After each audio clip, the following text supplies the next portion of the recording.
The Washington Wizards organization preached that minutes would be earned and not given. I don't really see that being the case right now with this Wizards team. Tonight was embarrassing. Let's break it all down here on Locked On Wizards.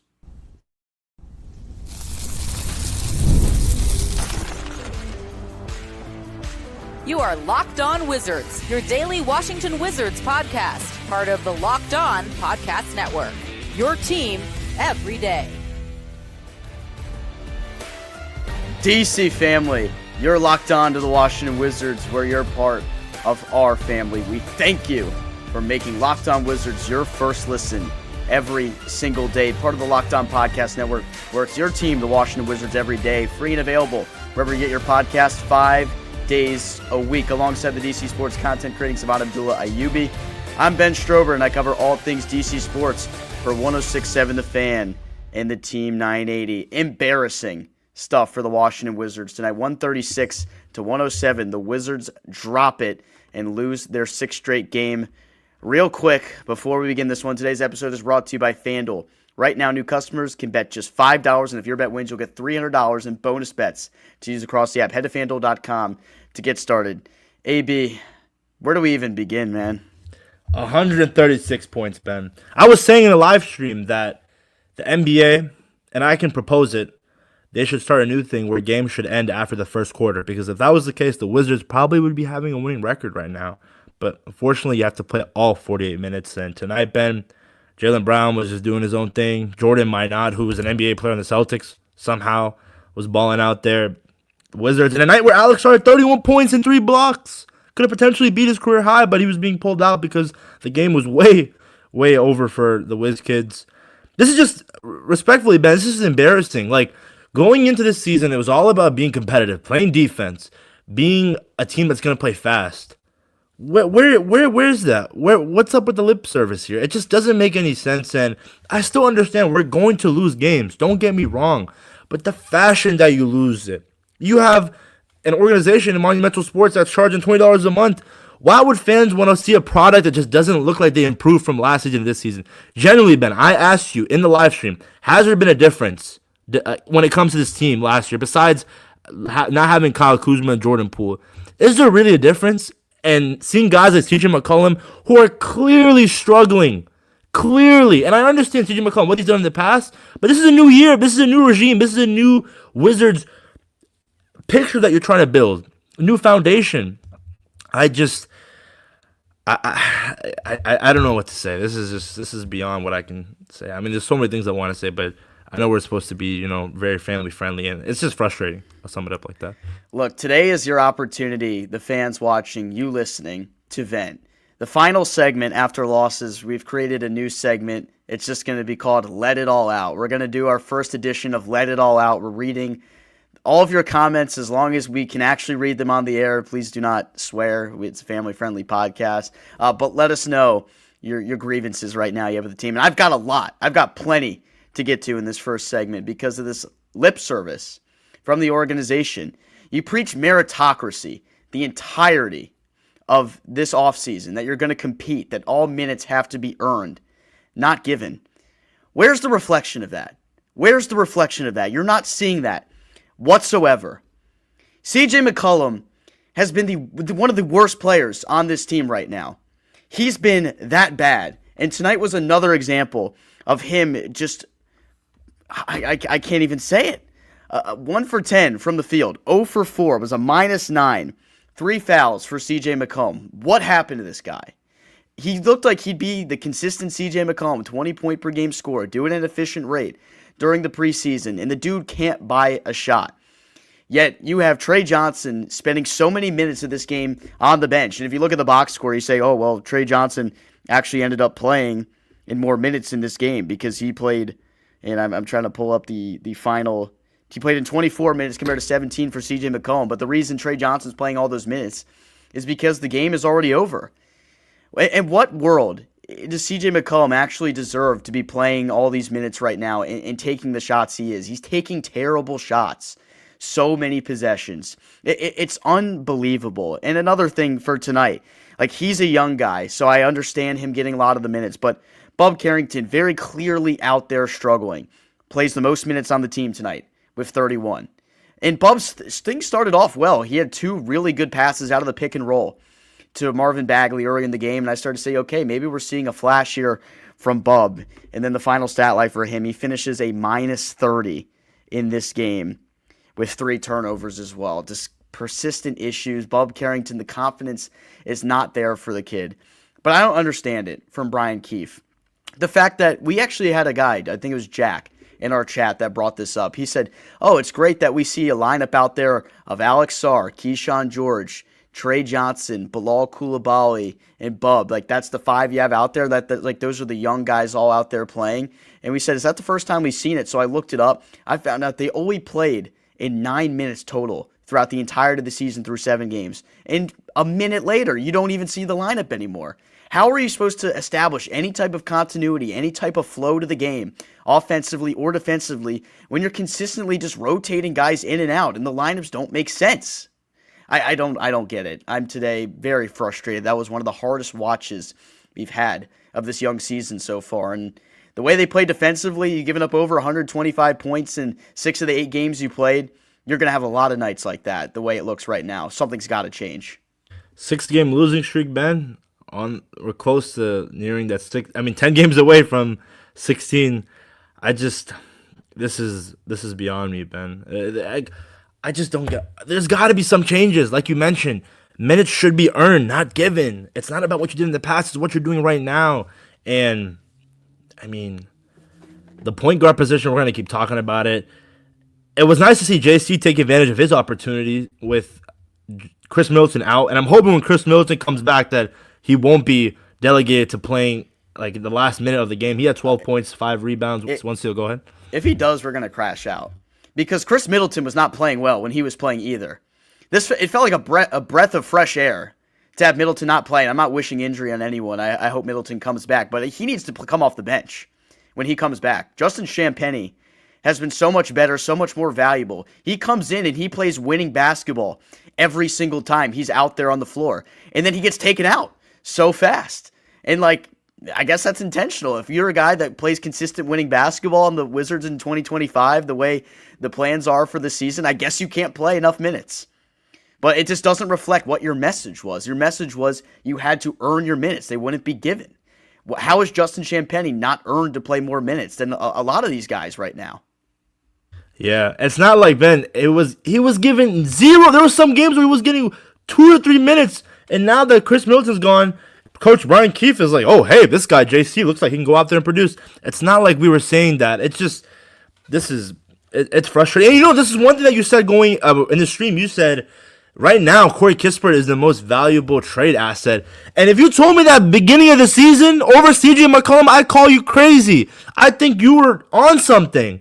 But the way CJ McCollum is playing, this is the same CJ McCollum. Again, I'm not trying to personally attack the guy, but I'm calling a spade a spade. At Media Day, Ben, me and you were right there sitting next to Chris Miller. He tells us, I'm in better shape now than I was when I dropped 50 points on this team.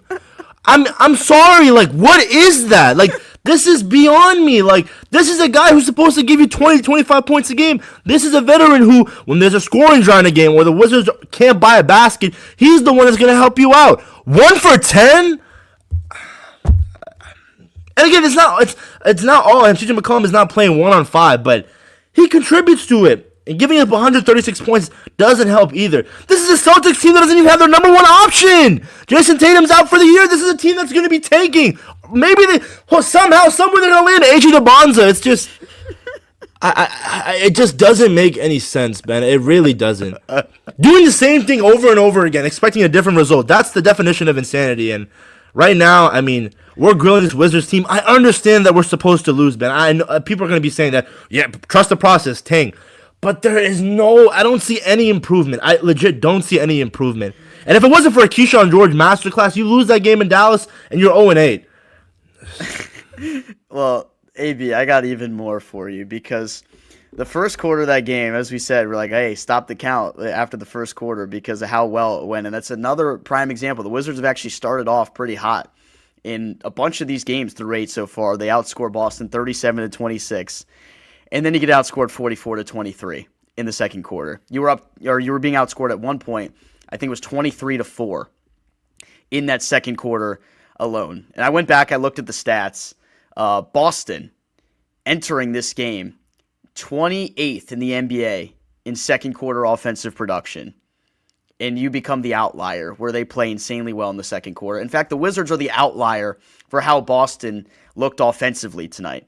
Boston had not been a good offensive team whatsoever entering this game. But the Wizards, they don't play any defense. No resemblance of defense tonight. It was terrible. Terrible effort. I just, like, it doesn't make any sense. Josh Minott. Ben, 21 points. Josh Minott, for crying out loud. On 8 of 12 shooting. Like, that's just a typical Wizards type of game where some dude, I had to go back and look him up. He was drafted in the second round in 2022, and he rotted on Minnesota's bench for 3 years. Now he comes to Boston, and because of all the injuries, he's playing the most minutes he's played in his career. And he looks like a freaking stud against us. Like, you just can't make this up. Jaylen Brown scored 35 points and then didn't even play the rest of the game. He could have put up 60. He really could at this point. Like, your message doesn't make any sense right now. Your message has been that everybody needs to earn their minutes, that you're going to compete on the defensive end of the basketball, and even if you're losing games, you're going to compete.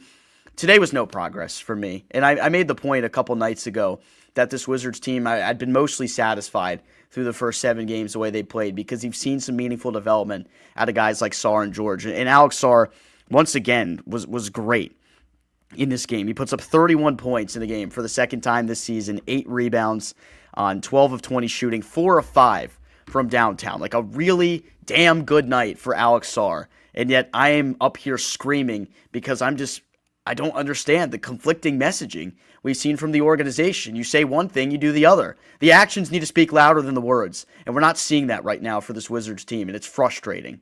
And it's games like this where I understand why everyone in the NBA disrespects this team, this organization. The get-right team, that's what we are right now. This is a young squad, but man, where is the intensity? Where is the guys diving on loose balls, just the second chance points? I mean, Boston had 5 turnovers tonight compared to Washington's 19.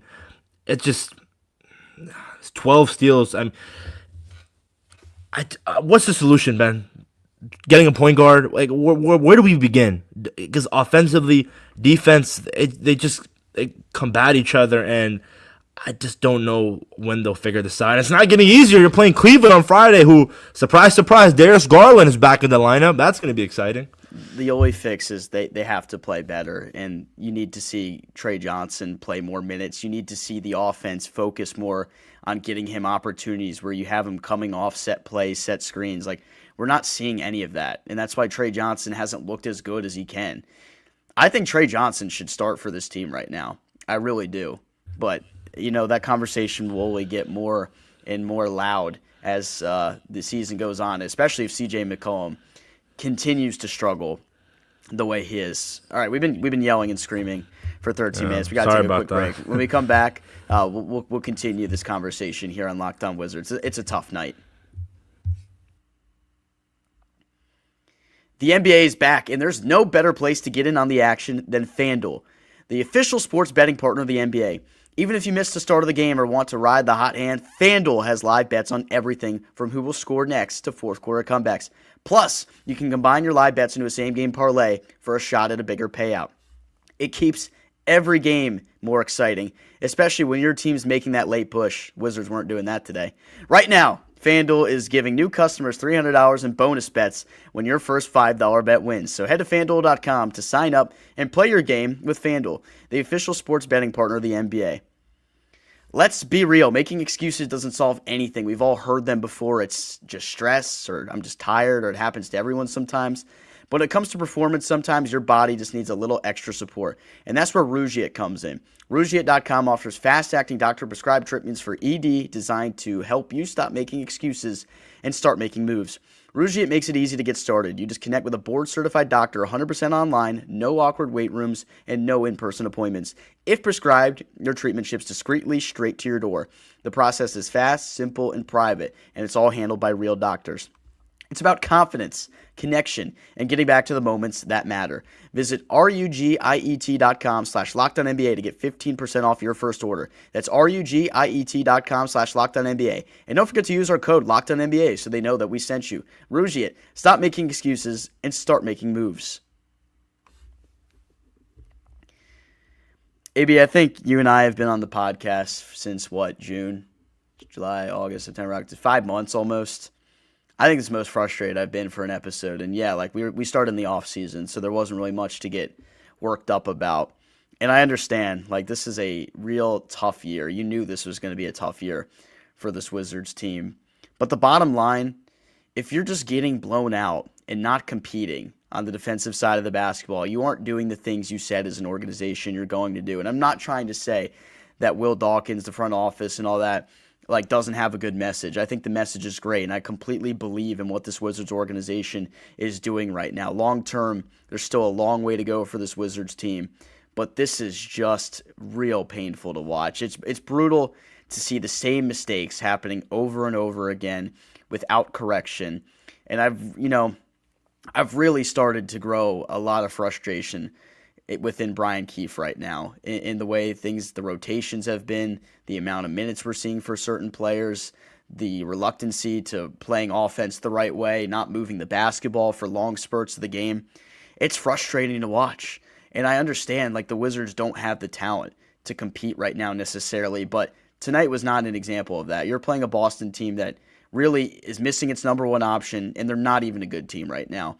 They were bottom 7 in offensive efficiency entering the game. They had not been good offensively, and you made them look like a juggernaut that's going to win the East this year or something. Boston's not even going to be that type of team. Don't think that for a second that you lost to some elite team tonight and didn't look competitive against one of the best of the best. Yeah, Jaylen Brown is an elite player, but outside of that, you were simply outclassed, overmatched. The effort was not there. It just seemed like they forgot how to play basketball after the second quarter, man. And again, it's just about being competitive. Like, going into at one point, Boston was up by 30. That was their highest at 31 points. Man, and it doesn't get easier. You have Cleveland, you have Dallas.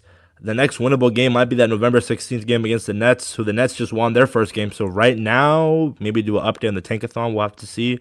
But again, Ben, the whole idea of just, when are we going to see results? We're hearing all of these things going into the season, but they're not playing out.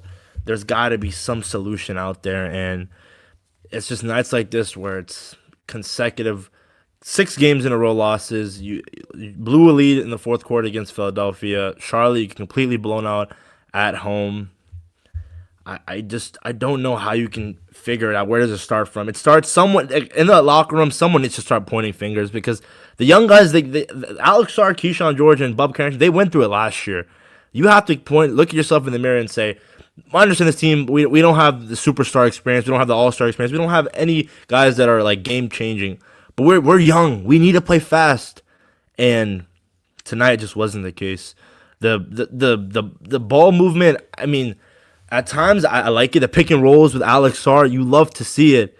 But then there are times where it's just like iso ball, and it just gets so frustrating. And I think there should be a rule in Coach Keefe's offense where if you miss 3 shots in a row on back-to-back possessions, swing it.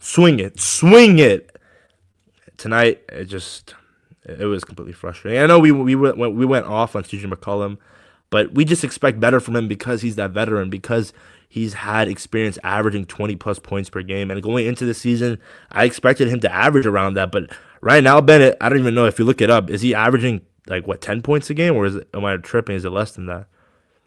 I'd have to even double-check on it. I'd have to double-check at what it moved to after this game. But it really sucks that it's gone this way. And, as a fan 12.9, okay. All right, wow. As a fan base, as the host of this podcast, you hate that you have to, spend the whole year on doom and gloom. And I'm not going to do that every single night. Tonight is kind of a one-off for me because I typically will not get super frustrated over a loss or something like that. But tonight was just a breaking point for some things that have been bothering me through the first 8 games of the year. There's been plenty of positive things that I've brought up on this podcast and things that I've really enjoyed, like Alex Sarr, like Keyshawn George, and some of the other things that we've been able to touch on as well. Another thing that was really tough to see tonight, and I think, we'd be doing a disservice if we didn't tell this to the audience right here, was Bilal Coulibaly left the game with I completely forgot about that. Yeah, so Bilal played 16 minutes. He left the game with lower leg tightness, and it was a really, really poor night for him. He was 0 for 5, 0 for 3 from 3, 2 turnovers, committed 2 fouls. That's tough. I'm hoping that we're not going to see any missed time for Bilal Coulibaly, but one, it was a really rough performance for him after he had put together some pretty nice ones the past couple of nights. And you just hope for a guy that's already missed some time this year. He's missed time in the first 2 years of his career, that he's not going to miss more time again. But we'll have to update that. We'll probably get an update from Keefe. I presume he's probably doing his press conference right about now. So if there is an update on that, I'll provide it. But that's what happened right now with Bilal. Just wanted to put that out there. At least one other positive, but 10 points for Malachi Branham. He had 3 rebounds, so he was given minutes, and he went out there and produced. Corey Kispert had 8 points, too. Yeah, Corey Kispert's honestly been one of their best players off the bench. Real quick, I do want to get to the comment segment. I promise we'll get to it. Start dropping them in there, like your overall event thoughts. Like, we're going to make this new segment called Let It All Out. We'll do it after losses every single night. Let me pull it up right here. Cam Whitmore, man, like, he's really just fallen out of favor in this rotation. He only played in 8 minutes tonight, went 1 for 3. He had one nice drive in transition and scored, but like the fact that he's a guy that, we had hopes to see him work his way through this rotation and carve out a role, it hasn't happened for the guy at all. It just hasn't. Yeah, and I think it's unfortunate, and I think he does deserve more minutes because when he's given the ball, he's very aggressive and puts the ball in the hoop. But then there are times where he can be a black hole, like you mentioned in the past. So we'll have to see. Defensively, he had a nice block today. So I'd rather have a guy like him who's young, who's still trying to learn the game, than some of these vets who are just taking up some shots that, like, to be real, this 1 for 10 performance, what's the difference between this performance, Ben, of tonight that CJ McCollum had compared to the nights where we experienced Jordan Poole and Kyle Kuzma shot chucking? Is there really much of a difference? No. Not really. All right, let's take one last break, and we're going to read your comments. Let it all out up next. Let's be real. No one starts a business for the joy of calculating tax withholdings or managing payroll spreadsheets. That's where Gusto comes in, to take the stress out of payroll, benefits, and HR so you can focus on running your business and supporting your team. Gusto is an all-in-one remote-friendly payroll and HR platform that makes managing your team simple, transparent, and fast. Whether you're hiring, onboarding, or paying employees, Gusto helps you do it all in one place without the hassle or hidden fees. Unlimited payroll runs for one monthly price, which means no surprise charges at the end of the month. Gusto's automated tools like offer letters, onboarding materials, and direct deposit save me hours every week. And now knowing you can reach certified HR experts anytime gives you a real peace of mind. Try Gusto today at gusto.com/LockedOnNBA and get 3 months free when you run on your first payroll. That's right, 3 months of free payroll at gusto.com/LockedOnNBA. One more time, that's gusto.com/LockedOnNBA. All right. Ben, I'm sorry. I'm breaking news right here. The Jaylen Brown, look what happened to Keyshawn George. I mean, the man dropped 35 on us, and hairline products are on our young guys. This could not be any worse, man. Look at that. Look at it. It happened again? Yes. Oh, my God. All right, it's time to let it all out. New segment. We are going to have everybody drop their questions, their thoughts. The Washington Wizards are giving me Washington Generals vibes. It's almost if they know they're supposed to lose. Sometimes it kind of seems like that in a way with the effort you see out there. And obviously everybody's out there trying. They're not trying to lose the game. Well, maybe the coaching staff is at times, but it's just really unfortunate that we've already got to that point. This is game number 8. AB, you want to put one up next? Yeah. Let's see. Cleveland is going to give us 150 plus, calling it not going to make the Pacers game from last year look. Zach, I mean, I don't see why not. I mean, Donovan Mitchell, Evan Mobley, Darius Garland, who just came back. It's going to be rough. We're hoping that we can win our first in-season game tournament, but I don't know. It's crazy we're already talking lottery picks 8 games in. Well, I think it was inevitable that lottery conversations were going to come up pretty early in the season, considering how many teams also seem like they might be lottery bound. Like I was saying it, like the Celtics could be a lottery bound team this year. We talked about the AJ tonight. It didn't look like it, right, Ben? It didn't look like it tonight, but just wait until they play their next game. I don't know who they play. I didn't look, but just we'll have to wait and see about that. It's tough to have these conversations, but we understand where we are as an organization. Tonight is a night where I'm just kind of like, you got to let it all out, because you're not seeing the message from this organization that they preached all summer long come into fruition, and that's what's frustrating for me. My patience with Keefe officially over Sean Sullivan. Yeah, Ben, I think going into the season, I was pro Coach Brian Keefe, and for me, I kind of look at it both sides, Ben, where it's like, look at the talent that he's given and the situation that he's in, but the one thing that does aggravate me is the whole minutes given or minutes earned not given, and it's clear that that's not applying to CJ McCollum. And if you're Coach Brian Keefe, I understand you have that respect towards a veteran like CJ, but you have young guys on this team. Put them in right now. If CJ McCollum is dragging this inefficient streak throughout the whole game, get a young guy in there. It just doesn't make any sense. And if we're seeing that as a common pattern throughout the season, then it's like maybe he's not that guy. And then there's already talks of him being that guy that is just here to be a tank coach, and when he's gone, they'll bring someone that's actually going to have or create winning basketball here in DC. Maybe it's Mike Malone. I don't know. But the Coach Keefe idea of him being here long term, it's not looking good day by day, but then again, that's what we expected. This team wasn't going to win a lot. Yep. How does this defense get fixed? Slow down the pace on offense to give the defense a chance to set up. I'm ready to move on from Brian Keefe. All right, Jameson, appreciate the comment. How does it get fixed? I mean, a lot of it just comes down to effort. They don't defend the 3-ball whatsoever. And, part of that is getting out there on your man, actually pressuring the ball in those situations, trying your best to get over and under screens. They're not switching on anything very well. And then getting beat off the dribble specifically allows the defense to break down. And when the defense breaks down and you have the wide open kickouts, you have guys that are not closing out with purpose and intensity. That stuff matters.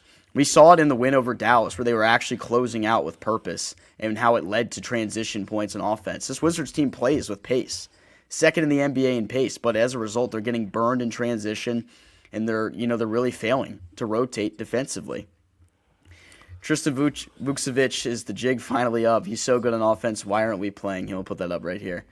Yeah, I mean, I feel like a lot of the year we've kind of wondered when you see some more of him, just because it's a team that has no depth when it comes to the big man position. You've gotten good minutes from Bagley off the bench, and I think Vukcevic and the time where he actually has gotten to be on the court, you can see the potential he has offensively. I do want to see him continue to get better as a defender. I think the Charlotte game, you saw him play a lot of minutes, and he was out there with a lineup that was really bad overall defensively, where you had Kispert guarding LaMelo Ball, and I think that kind of hurt Vukcevic in a way as well defensively because he had to rotate so often to pick up on other guys' miscues. But I want to see him get better defensively, but I do want to see him get more opportunities on offense because he has great offensive ability, and I know he got that opportunity this past summer in the Eurobasket where he got to learn a lot from Nikola Jokic, the best player in the world. So I think there's something that's there in terms of his offensive game. I just don't know if we're going to see the opportunity for it at some point this year. It's kind of been one of those things like, why is Champagny not playing? And it gets to a point where, why is Vukcevic not playing? Should Malachi Branham be playing more minutes at this point?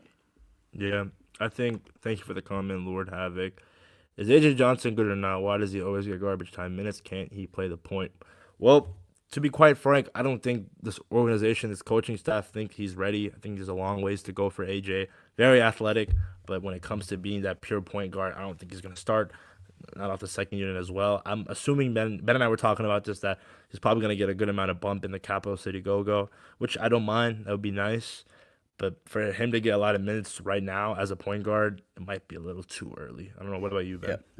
Yeah. The G League starts on Friday. So I think you see a guy like A.J. Johnson go down there. Maybe we see Will Riley go get minutes in the G League. Jameer Watkins will definitely get minutes in the G League, which will be really good for those guys because you want to see them have the opportunity to get adequate minutes. And A.J. Johnson, I know there's a big fan club of Wizards fans that want to see him play point guard for this team right now. But, I think A.J. Johnson still has a ways to go in terms of development. He's got the athleticism, but there's a lot of things about his game that he needs to polish up a little bit. Still need to see him put on some more size. And, he actually put on a decent amount of size. This appearance, when I saw him at Media Day, he did look like he put a little bit more on his frame. So hopefully he continues to work on that as time goes on right here. So that could be one of those things that we monitor throughout the G League season.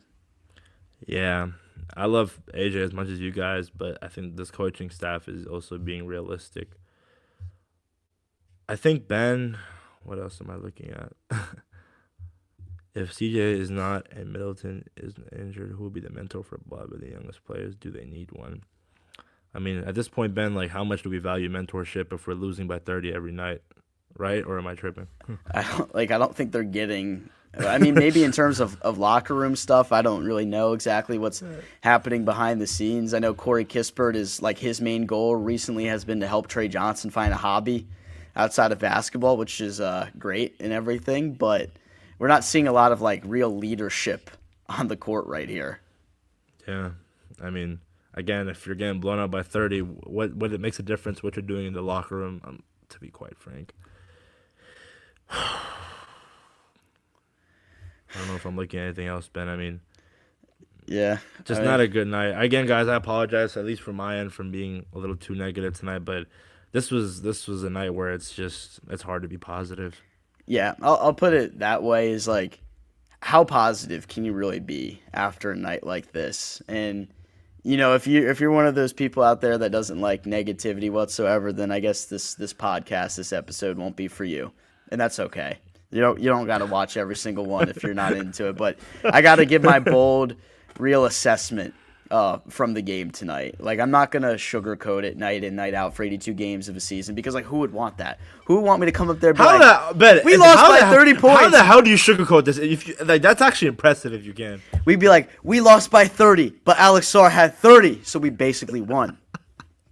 You can't do that every single night. All right, well, I guess that'll wrap it up for us today. We hope everybody got to let some of their thoughts out on today's first edition of Let It All Out. We'll do that post-game after losses, and maybe we'll get to do it after some wins for some positive type of comments. Tonight wasn't really the night for that. But shout out to everybody in the stream with us right here. Shout out to everybody that was in the watch party with us. Keeping us actually, company. Ben, shout out to you guys because it's not only watching this team, but watching us commenting on watching this team in this live stream. Shout out to you guys. You guys, the everydayers, you guys are actually real ones. Yeah, it's been a lot of fun with you guys, and we're going to continue to keep that going. Wizards and Cavs on Friday. We'll be there for the NBA Cup. Can we win an NBA Cup game this year? We'll see. The Wizards are 0-8 in those games, so hopefully we can make that happen. We want to thank everyone for making Locked On Wizards your first listen every single day. For your second, check out the Locked On NBA Fantasy Basketball Podcast. Josh Lloyd keeps it real. He'll get your lineup right.